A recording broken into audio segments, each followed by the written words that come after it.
So we are done with a lot of things. We are done with the concept of object-oriented programming. Actually, we have started it. It will be used the whole in the whole course now. We learned how we can create objects. We differentiated between different types of objects as well. Then we learned about just a second. Let me just show you as well. Then we learned about static and non-static as well, right? And then we tried creating functions as well. Some of them were static, some of them were non-static, right? And say how we can create a constructor and how we can create two different types of constructors as well. So here, this part is done. Now what we are left with is this part, right? We are done with these as well: Internet Explorer driver, Firefox driver, and Chrome driver. Today we will be starting off with interfaces, which is one of the most important concepts whenever we deal with Selenium. This is something which is very important. Now here, what we have learned till now is we have a class, we create an object of it, and we use it, right? Now what if we have multiple classes, right? We can have any number of classes. Now the thing is that what if we want some kind of a similarity between across all the classes? For example, here, what if I do something? Let's just create a package first, say day 3, right? Now here the thing is that what if I create a class and say I create the class name as Apple, right? Now Apple phone is a class which is providing us some functionality for let us just consider it as a phone, and it is providing us some kind of a functionality. What functionality? It allows us to make calls, it allows us to do things, right? So in the same way, we have another class as well, we have another phone as well. Now that is say Samsung, right? And say Samsung is also providing us some functionality. In the same way, we have say another class, and that is say BlackBerry phone. Although BlackBerry is out of market now, but still let us just consider this. Right, so there are three different classes, there are three different brands, those who have their phones. Now one of the most common things that each and every phone has to offer is a functionality. What is that functionality? A calling functionality. So here every phone should allow us to make calls, that is called as phone, right? Next thing is say, or let us just keep this and say it should also allow us to send SMSs, right? These are the two basic functionalities of any, say, any phone, right? If a device needs to be qualified as a phone, these two things should be provided by that phone, right? These two functionalities should be provided by that phone. And the thing is that it should not be only limited to the same brand's phone or the same model only. It should be open to all kinds of phones available in the market, right? This means that there needs to be some benchmark that every phone has to follow.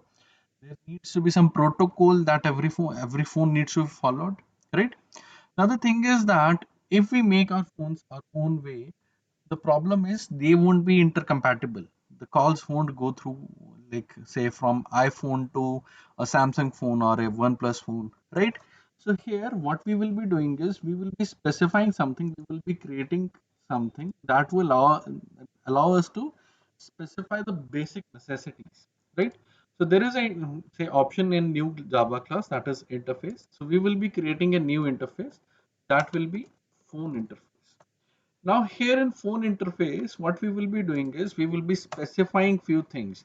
For example, each and every brand should have a common functionality known as call. So public void call, right? It should have this functionality. We are just declaring a function here. We are not defining anything here. We are not describing it here, right? In the same way, we should have a functionality of SMS as well. So there are two things that an interface is telling us that, okay, you would want to make a phone. Make sure that these two functionalities are provided. Now, if Apple wants to make a phone, right? So what they need to do, Apple phone implements phone, right? Now, the moment I do this, what happened here? It immediately gave me a problem. So if we see that, if I click on this icon, you can see that it is telling me that I need to implement methods. The moment I click on it, you can see that it is asking me to implement these methods. Now I have implemented these methods. I can implement these methods on my own way. It doesn't matter. The thing is that the functionality should be there, right?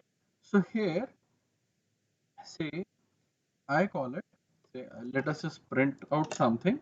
Say I would want to print call using Apple phone, right? In the same way, we can write something here. What is that thing? Say SMS using Apple phone, right? So we can write these things. Now, in the same way, what if we do something and we say make the Samsung phone implement phone interface, right? Again, it will be causing us some kind of a trouble. Even if I don't want to click here, I can hit some key combination, that is left alt key on your keyboard and hit, and you just hit enter. It will be giving you the same prompt here. Now choose implement methods. All these methods, now these methods are implemented. You can implement your own way. All that matters is that function name should be same, right? This line should be same across all the implementing classes. Now here, what if I do something like this?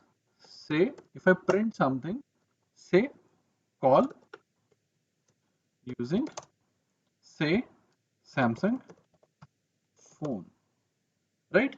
And in the same way, I do something like this, say S out, say SMS using Samsung phone,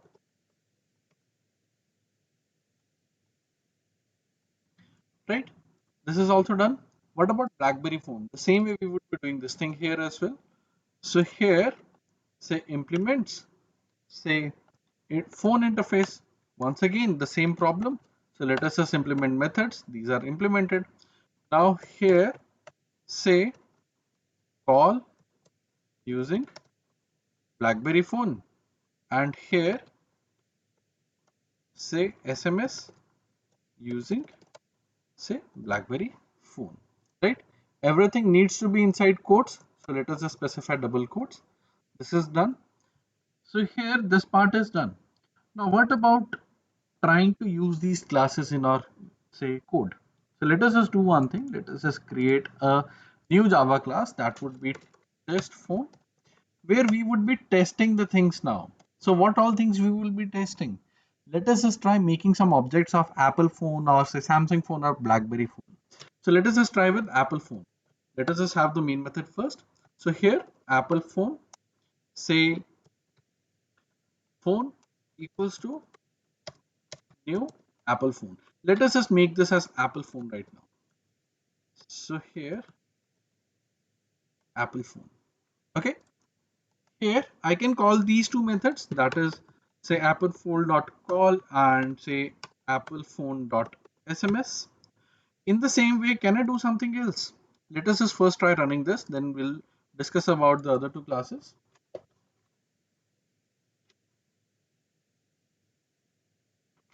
And here you can see that on the bottom of my screen, it is printing call using Apple phone, SMS using Apple phone. So this part is done. What about the other two classes? Let us just try that as well. So here, Samsung phone, just a second,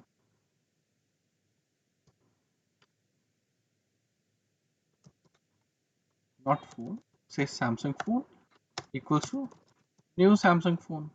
Now here, say Samsung phone dot call and say Samsung phone dot SMS, right? Both of these things are done. if I try running this code once again, you can see that it will be giving us two outputs. Make sure whenever you are running code in IntelliJ, at first you need to click here, then you can click here. Otherwise, it will not be running the code that you want that you intend to use. Eclipse works a different way. IntelliJ works a separate way, right? Here, these two things are done. Now, let us just do one thing. Let us just discuss about the BlackBerry phone as well. So, BlackBerry phone. Now, if you notice something, I have made a spelling mistake here. I forgot to write H in the phone spelling. Now, how would I be able to rectify this? Let us just see that. First of all, let us just complete this. So here, BlackBerry phone, and I'll rectify the spelling here at least. So BlackBerry phone equals to new BlackBerry phone. Now here, as there is a problem in my class name, what I need to do, I just need to hit Shift F6 on my keyboard, and here you can see that it allows me to change the name. And the moment I do this, everywhere it will be made changed. Even it is changing the file name as well. So Shift F6, it goes into refactor mode where it goes everywhere and it checks what is the exact name here. Now here, what we can do, we can call in the same methods. So here BlackBerry phone dot call and BlackBerry phone dot SMS, right? Here the thing is that now we just need to try running this, and you can see that we will be getting output for the three different phones. Call using Apple phone, SMS using Apple phone, then call using Samsung phone, SMS using Samsung phone, and then call using BlackBerry phone and SMS using BlackBerry phone. Although I've made a mistake here inside this as well, so let us just rectify this spelling mistake, which won't be covered by the refactor mode because this is not something that is linked to this, right? So here this part is done. Now what's next? So you may have noticed a pattern everywhere. Everywhere, wherever we are implementing that interface, we are getting the same methods, right? Although the description is different, the code inside these methods is different, but still the function names are completely same. What does this mean? This means that interface is telling all these classes, all these implementing classes, that I want you to implement a method named as call, and I want you to implement a method named as SMS. You can implement it on your own way. You can say design the interface in your you can design the user in say UI in your own way, but the thing is that it should be something like this only. You cannot name it as phone call or say mobile call or anything else. You just need to implement it like this only, right? Now here, what is the benefit? Let us just discuss about something now. So right now, till now, we know that we can create objects like this and we can allocate objects like this, right? So what we are trying to do here is, in this particular line, at this particular part, we are creating a new object, and at this particular point we are saving that object, right? So here, now what we will be doing is, we will be actually say we will be actually doing something that would allow us to save create this object but store it somewhere else. Question comes up, how would we be able to do that? Now here, the thing is that, let us just see that. Let me just comment this particular part out. Now here, what if I try doing something? Say phone phone equals to new. Now you can see that if I try doing something, if I try to implement phone, you can see it is making me do these things here. I don't want this. But here, what if I do something instead of initializing phone, I initialize. Okay, at first, if you notice something, if I'm trying to say create an object of phone interface, it is not allowing me to. Question comes up, why it is not allowing me to, right? It should allow me.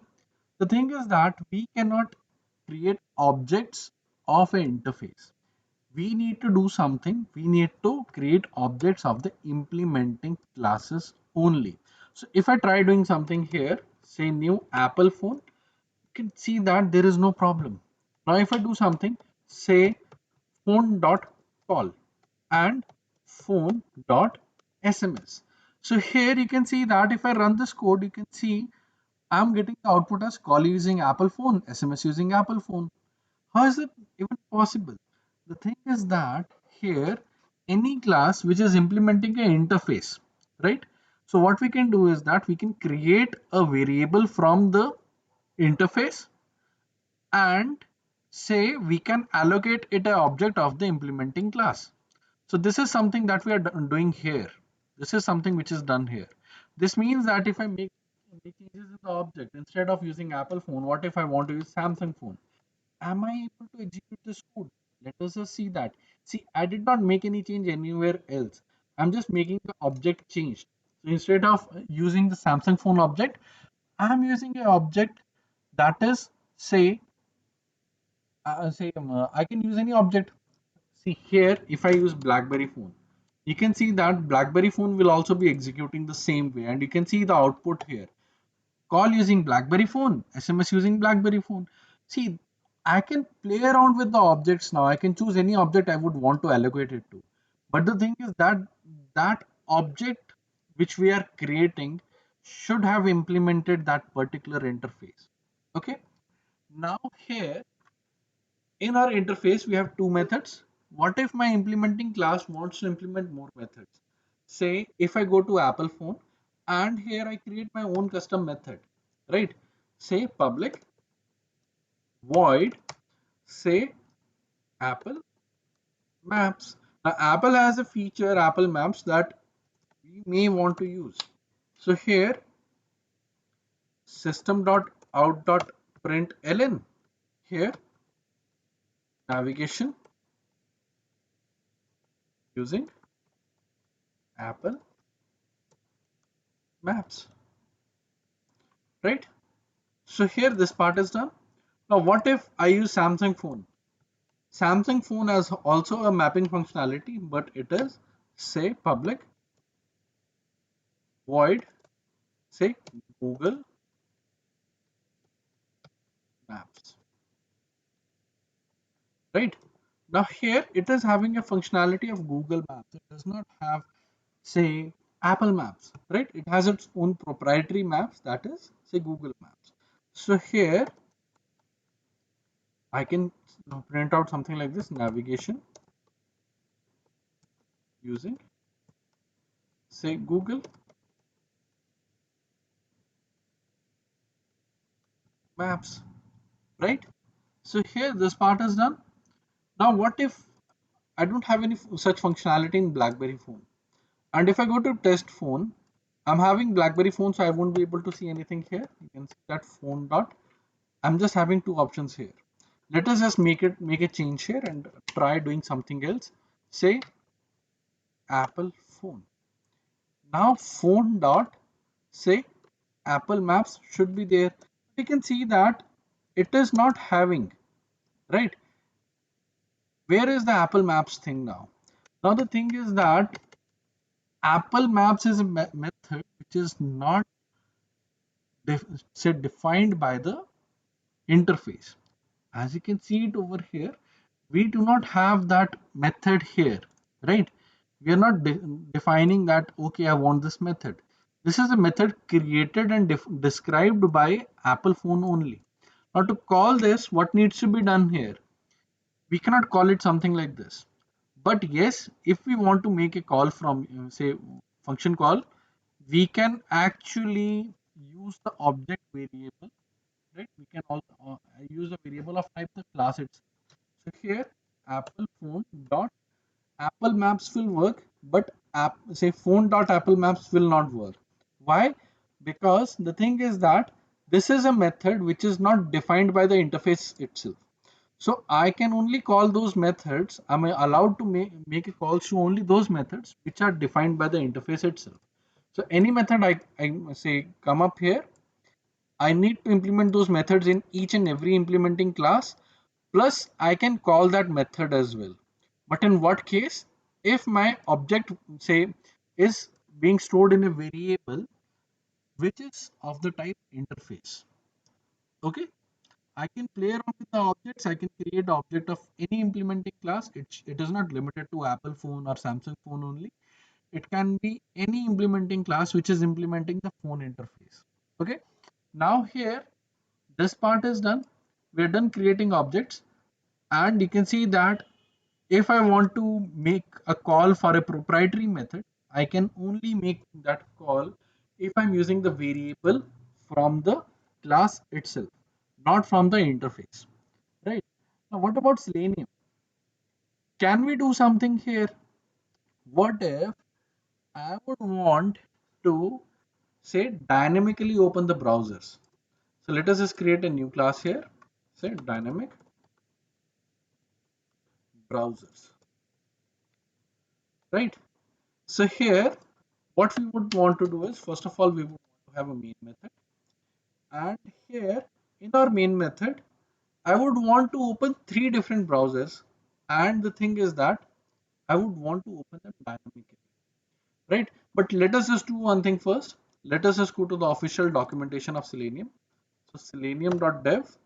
Here, go to download section, scroll down a bit, and here on the this download say Selenium client and WebDriver language bindings. On this particular section, you would find something known as API docs. Just click here. It will be taking you to this particular page. This page contains all the things. Now here, click on all classes. It contains all the classes offered by Selenium, right?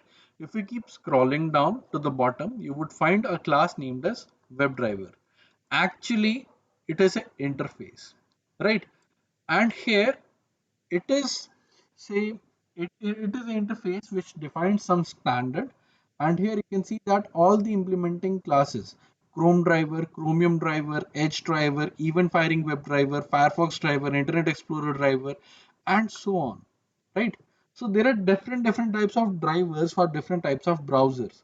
For example, Chrome driver is for Google Chrome, Chromium driver is for Chromium browser, which is the open source version of Google Chrome. Then Edge driver is for Microsoft Edge. Event firing web driver is for special purposes. Then Firefox driver is for Firefox browser. In the same way, we have remote web driver. Remote web driver is for Selenium Grid, that we will be learning later on. And there are other browsers as the name suggests, right? So here, all these classes are implementing an interface that is a WebDriver interface. WebDriver interface has some methods which every implementing class has to implement. For example, close, find elements, get current URL, get page source, get title, and a lot of other things, right?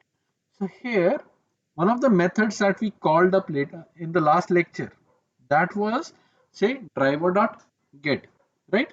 This method. What this method tells us, load a new web page in the current browser window, right?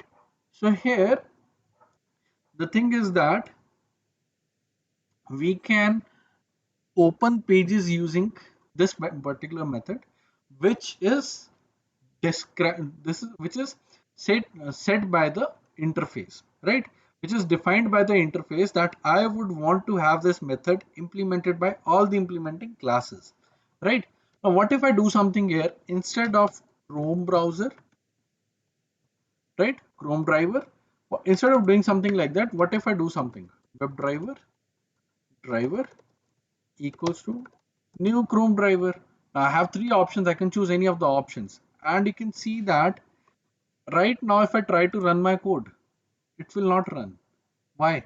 Because of the same error that we had earlier, right? That is, it is not able to find the driver executable. How we can set it? So here, system dot set property, say WebDriver dot say Chrome dot driver. Now here I can set the path as well. So what is the path? Now I need to go and check the path. So here the path is this, say essentials web drivers, and then say Chrome driver path. So here this is the whole path. Now what I'll do is I'll just paste that path here, right? So here it is done, but I'll make a change. I want you guys to make this change as well. Why? The reason is that in case of Windows, it uses the backslashes, but in case of Linux or Macintosh, it uses forward slash. Windows is compatible with forward slashes as well, but Linux is not compatible with backslashes. So when you try to run your code on Linux machine, it will not work. So let us just be future proof, right? So here, this is something that we need to do. Now, if you notice something, if I run my code now, it will be executing well, and you can see that it is opening a browser, right? Now let us specify a method here. Say driver dot get, and here I'd like to open a page https www.google.com. Now you may have noticed something. Every time I'm typing a URL, I'm typing a complete URL. Why? The thing is that Selenium understands fully qualified, say, URLs only. It does not understand google.com only. So we need to specify the complete protocol. We need to specify the URL in complete format. Then only it will be opening that page. Then only it will be moving further. And you can see that it has taken us to google.com. Right? Here, what about I want to use Firefox browser? Would I be able to? So here, Firefox driver. I need to make some changes here. So here it is webdriver.jco.driver, and the file name is, say, jco driver.exe, right? Let us just try running this code now. So I have just made a change, a small change here, and with the help of this change, I would be able to call in the methods that the method that I need. And you can see that now it is opening Firefox browser. And here now it is actually, say, opening google.com as well. So let us just close this. This part is done. I can open up the browser in, say, for Internet Explorer as well, right? Now here the thing is that what if I want to dynamically open the browsers? We have learned some concept here. But let us just do something. Let us just first of all set few things. String browser name, and say I would like to specify the browser name here, that is, say, Chrome, right? So if my browser is Chrome, then what needs to be happening? Let us just consider a few conditions. Say browser name dot equals what it should be equals to. If it is equals to Chrome, then it should execute this particular part of code. And here, say Chrome driver equals to new Chrome driver. This is something that we would have done, and then we would have taken us to this particular page, right? Then what about the other browsers? Let me just uncomment these two lines. Okay. Then what about the other browser? So here, say browser name dot equals what it should be equals to. It should be equals to Firefox, right? So here, what we have now is, say, Firefox driver equals to new Firefox driver, and here, say, I can go driver dot get, and what URL? The same URL. So here, https www.google.com, right? Now here, if I want to run this code, you can see that I would be able to run this code very easily. But what if we are not going to a single page, we are going to multiple pages, right? There is not even a single line of code, there are multiple lines of code. Say after getting to google.com, say I'm going to, say, facebook.com, so https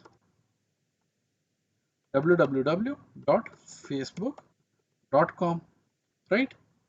And then, say, another page, driver dot get, say https, say www dot, or say edition dot cnn dot com. So these are the three pages we are opening right now. So here, this is completely same. Now here you can see that the lines of code is almost double, right? For different browsers. Right now I just have chosen two browsers. We may have Internet Explorer as well, Edge as well, right? So if I write code something like this, what will happen is that the code will execute, the browsers will open, but there is a problem. What is that problem? The problem is pretty simple. What if I want to make a change? What if I don't want to open facebook.com at second part? I want to open it in the first. So here I need to make changes at two different places, right? But right now this is an ideal scenario where we have only two different places. What if we are dynamically using three different browsers or four different browsers? I cannot come up here and I cannot make changes, right? Here comes the need of interface. Now, if I implement this interface here, if I implement this interface thing here, will it help me? Let us just see that. So here, first line is WebDriver driver. Just this thing, right? We are declaring a variable. We are not defining anything inside it. Now here, the driver, if the browser name is equals to Chrome, it should be driver is equal to Chrome driver, right? I can move this line out of here. I can keep it here. Now in the same way, I'll remove this line, but I will not paste it anywhere. And what if I make a change here? Say if I remove this thing as well. So what is the end line? WebDriver driver equals to new Chrome driver, or WebDriver driver equals to new Firefox driver. Now would I be able to access it? First of all, you can see that it is asking me to initialize WebDriver. So I need to initialize it, although it is initialized as null, but yes, I need to do that. Right here, now if I run my code, the code will execute actually the same way it used to execute earlier. But the thing is that now we are saving lines of code. Not one, not two, at least three lines of code is saved now. How? The thing is that with the help of the interface, right? Now here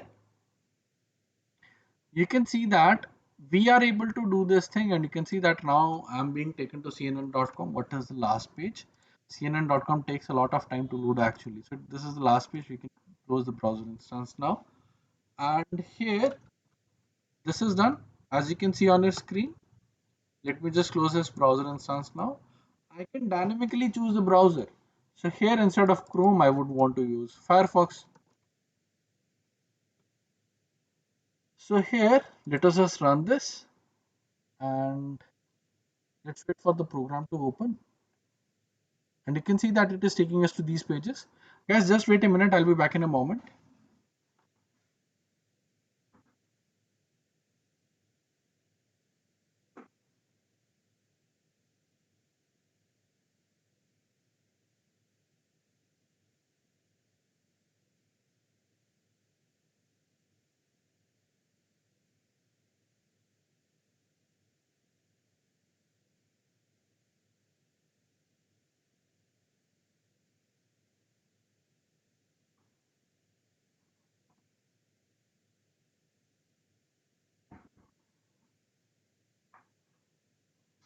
So for the delay, guys.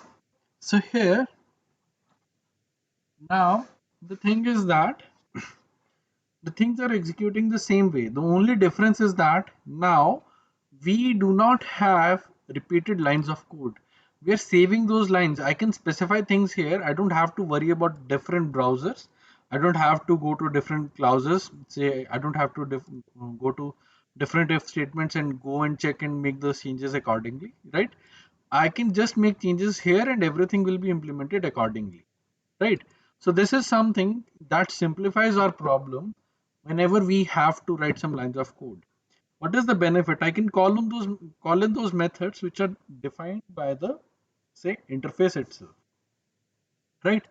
Now here, if you notice something, we need to specify these two lines before we actually say work with the browsers.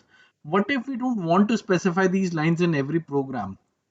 In every part of code, I don't want to specify these lines, right? Can we run away from writing these two lines? Actually, yes. So what needs to be done here, right? If you remember something, in the very first lecture, we installed Java and we configured some folder. In the same way, we would be doing something like this now. So here, what needs to be done? We just need to copy the path and then see what path? The path of that folder where we have kept all the driver files, Chrome driver, Gecko driver, and Internet Explorer driver, right? So here we have kept these files. Now what we need to do is that very simple configuration, copy this path, open environment variables, and here the same thing, if you have your office machine, you need to edit the environment variables for your account. In case if you are using your own personal machine, then edit the system environment variables. On this screen, the only difference is that people using their office machines need to make some changes here. People using their own machines need to make some changes here. So here, what I would be doing is I would be looking for a path variable, and people using the latest machines will see something like this. Click on new, paste that path, and click OK. Right here, this is done. What if the people are using the older machines? If you guys are using the older machine, then they will be able to see something like this. Hit end key on your keyboard, then semicolon, and paste that path, and then click OK. Once done, you are done. Now what needs to be done? Close everything and restart your IDE, that is IntelliJ. In case if it doesn't work, you need to restart your machine, right? Here, for me, the driver folder is changed. I've changed the folder name. So let us just make the folder name once again the same as it was earlier. Now this is done. The configuration is done for me, for you guys as well. Now, if I remove these lines won't matter now. You can see that these lines are commented out, but still my code will be executing. How? The thing is that path variable is telling the code that I have the Chrome driver.exe already with me. Just use it. Okay. And you can see that it is using the file directly. In the same way, it is telling the code for Firefox driver as well and Internet Explorer driver as well. So I don't have to specify this line again and again now. Which line? These two lines are say similar lines, right? I don't have to specify these things. All I need to do is that keep the drivers in a location where I can access that and specify that location in path variables, and you're good to go. Now here these two things are done. This whole thing is done. Now what's next? The next thing is debugging, right? Now whenever you say work on this is the whole view, right? Now what if you're facing some problem? Facing some problem is a common thing, right? So let us just get back to test phone, and here we have lots and lots of code. Let us just uncomment this code. So here, this is the code. Now if I run this, first of all, I need to choose this, say, test phone. So here, test phone, and let us just run this code now. So here, you can see that a lot of output here. What if I feel like there is something fishy? I'm getting some wrong output. What I can do is I can actually put on a breakpoint here by simply clicking on the line and just after the line number, right? Clicking here, and you can see that here it is giving me a red dot. What does this red dot mean? This means that this is the breakpoint. If I try to run this code now, I need to debug it, right? So the debug button is just after the run button.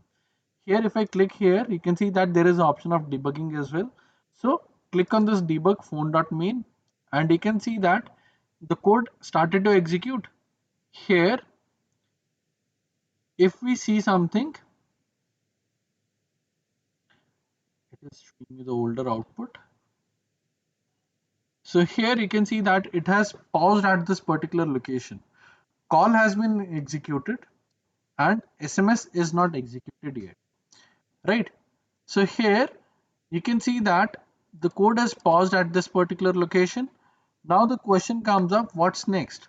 What if I want to move in, or I would want to move to the next step, right?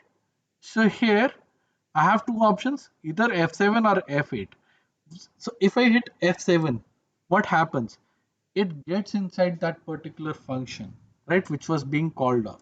So here it is now moving to the next line, and here now it has moved to the next line. I made a breakpoint here. but I've reached a location that is this particular line, that is line number 8.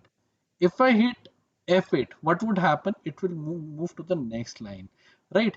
And here you can see that the moment I start clicking this, it is actually taking me to the next line. You can see the console output here: call using Apple phone, SMS using Apple phone, navigation using Apple Maps, call using Samsung phone, and SMS using Samsung phone. I'll hit F8 on my keyboard. You can see that it moved to the next line. We have initialized BlackBerry. I hit F8 once again. You can see that call using BlackBerry phone. I hit F8 once again, SMS using BlackBerry phone. Here the thing is that it allows us to get to know the things now. So if I move my cursor over BlackBerry phone, you can see that it is showing me things related to BlackBerry phone, and I can expand it. It is showing me the object of BlackBerry phone, and it is showing us black class has no fields, right? So if I hit F8 once again, you can see that everything is shown up here and the code is executing after I hit F, right? This was about the basic. Now let us discuss about the variables as well. See, debugging is very important. Why? What if you're facing some issue and you're not able to find the root cause of the issue? Debugging helps you find that, right? Here, what I'll do is, let me just comment out all the code that I don't need. Now we'll declare some variables. What variables? Let us just see that. So here, say integer a equals to 10, right? Then integer, say b equals to 20. What is the value of c? Integer c equals to a plus b, right? I can print all these three. So here s out a equals to, say, a, and say in the same way b and c. So here b and c, right? So here b and c. So these things are done. Now, if I run this, I'm running it normally. Stop and rerun. You can see that it will be giving me an output: a equals to 10, b equals to 20, and c equals to 30. Right? What if I'm not getting the desired output? How would I be able to get to know the values? Right? So here, what I'll do is I'll debug this code. But there is no breakpoint, so it has executed completely. Let us specify breakpoint at line number 22. I'll debug it once again. Now you can see that right now there is no variable, it is completely empty. If I hit F8, you can see that a is a variable having the value 10, which is correct. If I hit F8 once again, it shows up another variable b equals to value 20, right? Here, if I hit F8 once again, so C, this line is executed, but we have not got any output. You can see that C is 30. How? Move your cursor over A, you can see that it is 10. Move your cursor over B, it is showing us 20, right? So here it is showing us, say, it is 10 plus 20 equals to 30. We are getting the output as well. Now if I hit F8, you can see that this is the same output that we want to have. You can see this output. We are actually able to see stuff inside the variables now. The only thing is that it should be in debugging mode. The benefit is that in case I'm not getting the desired output, what if I wanted c equals to a multiplied by b, but I accidentally specified a plus b. While debugging, I got to know about this. So at least I'm able to understand where the problem is occurring, right? Now if I run this and we go to console, you can see that this will be the output we are getting. Now here in the console, you can see that C is 200 now. 20 multiplied by 10 is 200, right? So this is how actually we can see the values inside the variables, what values these variables carry, right? C is 200, A is 10, B is, say, 20, right? So this is how we can actually see the stuff, what's say what value a variable is carrying and what object a variable is carrying, right?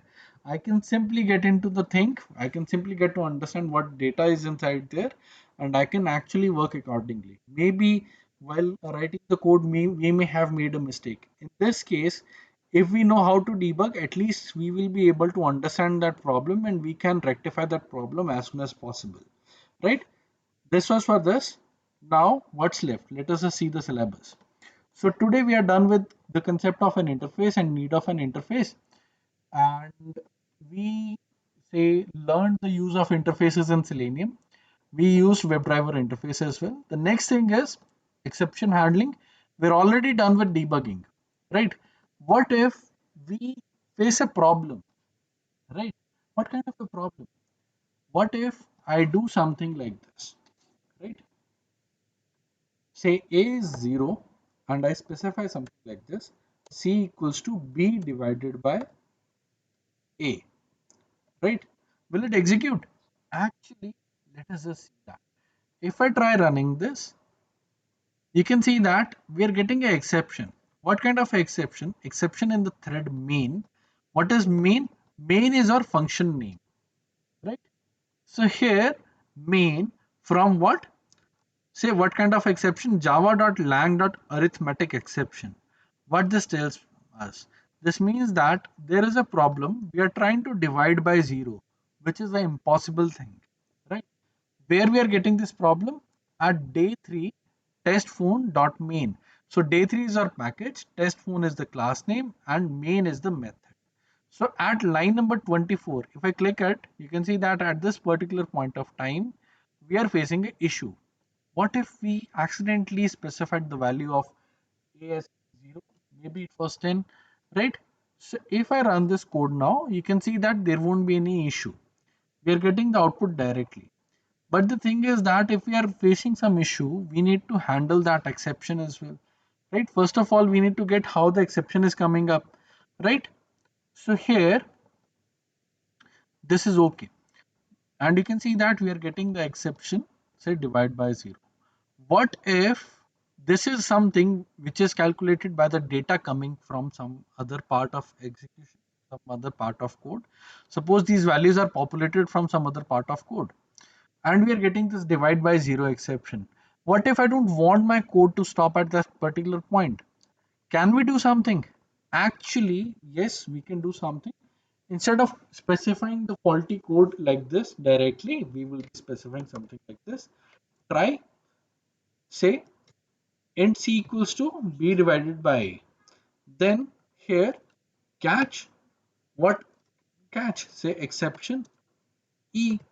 Now here, if it causes some kind of a exception, we can catch that exception and we can print something like this. Say e dot print stack trace, right? What will happen? Will it make any kind of changes in our code? Let us just see that. So here the code is executing. First of all, we are getting some problems, and then if we see this, why we are not able to see the other thing, a and b equals to this.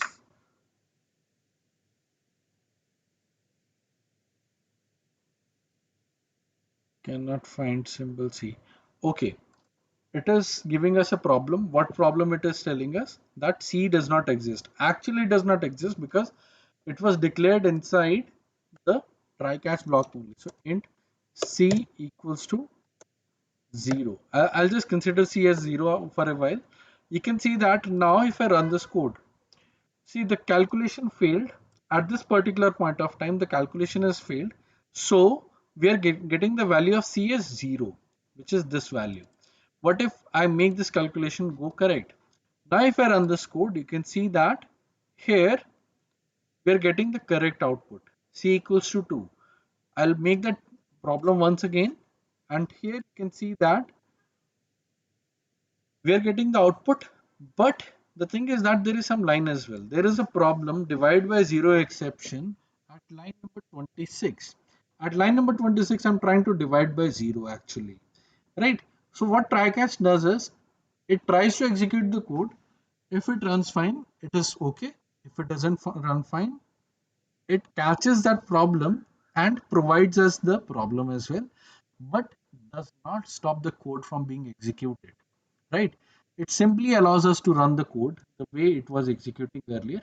The only part that will be omitted is this particular part of code, which will not be executed at all if it doesn't work fine, right? So we will not be getting to see the changes made in this line if it fails. Other things will not say get affected, and these will be executed the normal way they were actually being executed earlier, right? So this is how we can say do exception handling and say we can do debugging. These are the two things that we will be continuing in the other coming lectures as well. Whenever we face some problem, we will be actually trying to debug the issues, and here we may need to handle some exceptions as well whenever we face them. So this was for today's lecture. If you have any queries, you can feel free to ask now.